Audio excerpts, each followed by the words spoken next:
महाराज जी, आप supreme court के जज हैं। अच्छा। आपने जो आज सरल भाव में भक्ति क्या है वो बताया, धन्यवाद महाराज जी। आज जी प्रयास यही रहता है हमारा तो कि जी। कार्य करते करते स्मरण होता रहे। हाँ बिल्कुल, अपने कर्तव्य को ही पूजा समझे।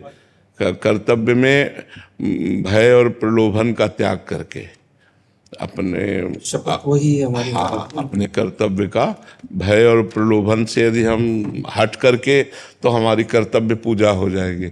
अगर भयवश कुछ हुआ या प्रलोभनवश कुछ हुआ तो हमारी पूजा में बाधा पड़ जाएगी।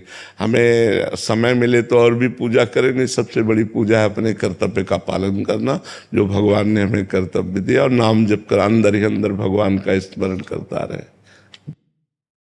महाराज जी, जरूरी नहीं है कि तिलक कंठी और ये सब बांधा या मंदिर जा रहा है वही भक्त है। अपने कर्म क्षेत्र में भी धर्म देखो, पूर्वक कार्य कर रहा है। ये आचार्य परंपरागत दिए हुए भेष हैं। ये भगवत मार्ग के चिन्ह हैं।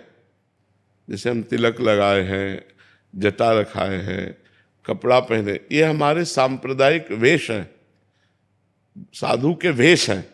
लेकिन अंदर से साधुता ना हो और वेश हो तो भगवत प्राप्ति तो होने वाली नहीं। और वेश ना हो और अंदर से वो साधुता हो तो निश्चित उसको भगवत प्राप्ति हो जाएगी। तो ये जरूरी नहीं है, जरूरी है ये अपने कर्तव्य का पालन करते हुए भगवान का नाम जप करना। बोले आपके उदाहरण क्यों? हमारे भाग्य में लिखा है, हमारे भाग्य में लिखा है कि तुम्हें बचपन से बाबा जी बनना पड़ेगा। तो बचपन से बाबा जी है, हमारे भाग्य में भेष ये लिखा हुआ है, इनके भाग्य में लिखा हुआ है जटाजूट तुम्हें पहले धारण करना पड़ेगा, बाबा जी बनना पड़ेगा। खास बात है भगवान का भजन करना, खास बात है भगवान के द्वारा प्राप्त कर्तव्य कर्म का पालन करना। उसे हम सही बताएं, बहुत बढ़िया जीवन है यदि गृहस्थ धर्म से सही चला जाए तो। क्योंकि साधु भी गृहस्थी से ही पैदा होते हैं और साधुओं का पोषण भी गृहस्थी से ही होता है और भगवान का अवतार भी गृहस्थी में ही होता है। गृहस्थ धर्म बहुत बढ़िया धर्म है यदि धर्म से चला जाए, पर इतना प्रपंच है कि भजन करना कठिन है। नहीं, इतना मतलब एक चैप्टर हो तो निपटा ले, इतने चैप्टर हैं कि दिमाग जो है उसी में बटा रहता है। भजन करना और माला जपना और सब ये तो बहुत पीछे की बात है। कैसे बिटिया का ब्याह हो, कैसे लड़का की पढ़ाई को दे, और लड़का पढ़ता नहीं, बड़ी उद्दंडता करता, इतनी मतलब इतनी बातें हैं कि वो निपटा ही नहीं पाता, थक के सो जाता है। फिर सुबह जब उठा तो फिर सुबह से शुरू हो जाता है। गृह कारज नाना जंजाला, ते अति दुर्गम शैल विशाला। तो यही सर आवत अति कठिनाई, राम कृपा बिनु आई न जाए। नहीं तो बहुत बढ़िया धर्म है। आप अपने धर्म का पालन करते हुए नाम जप करो, आप एक संत हो। गंदा भोजन मत करो, गंदे आचरण मत करो, तो आप संत हो। और संत होकर रुपया पैसा, खान पान, नाना प्रकार की भोग सामग्री, तो भाई भगवत प्राप्ति नहीं होगी। वेश से भगवत प्राप्ति नहीं होती, उद्देश्य से भगवत प्राप्ति होती है।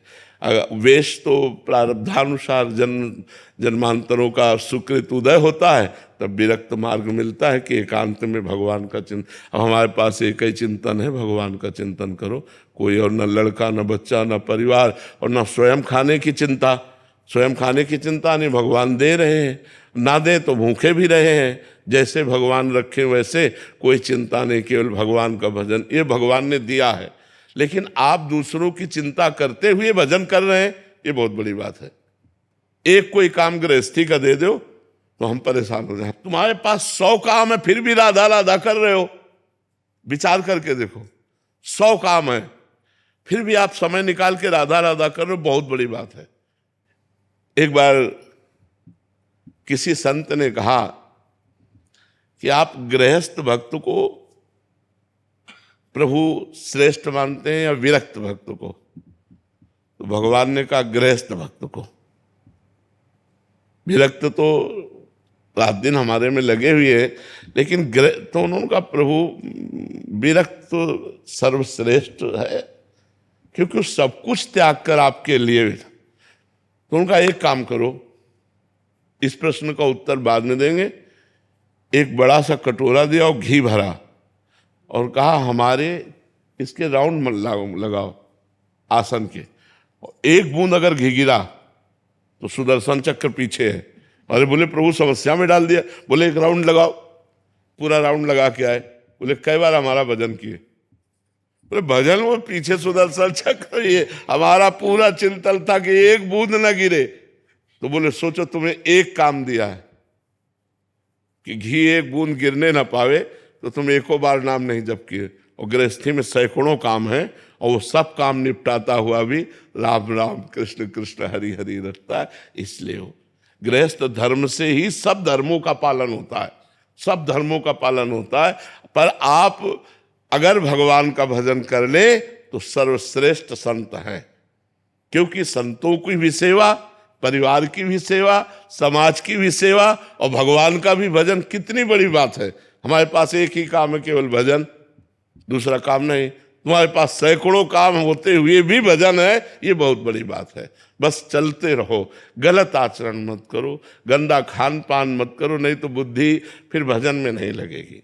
महाराज जी, ग्रस्त की बात हो रही है तो मतलब एक सदग्रस्त को जो अभी तक तो ठीक है संसार में, बट अभी उसको प्रारंभिक अवस्था में उसकी दिनचर्या क्या होनी चाहिए? दिनचर्या में क्या उसको मतलब अपने सारे गृह कार्य और अपनी जॉब आदि करते हुए भी कैसे भजन को प्राप्त हो? देखो, कोई समय नहीं दे सकते इसलिए कि कोई कोई नाइट ड्यूटी करता है, कोई कोई रात की ड्यूटी करता है। अब हम कहते सुबह 4 बजे उठना ही चाहिए, वो 2 ढाई बजे 3 बजे 4 बजे आया है, अब वो उठेगा कि स्नान करेगा कि सोएगा जाके?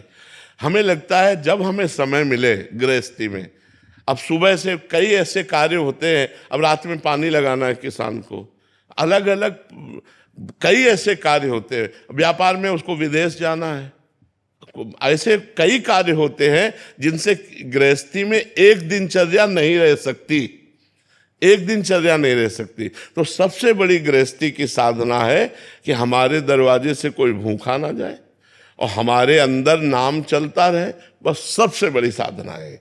आप जो कर्म कर रहे हो वो कर्म करो और नाम को पकड़ लो। नाम अगर चलता रहा तो आप जीत जाओगे माया पर।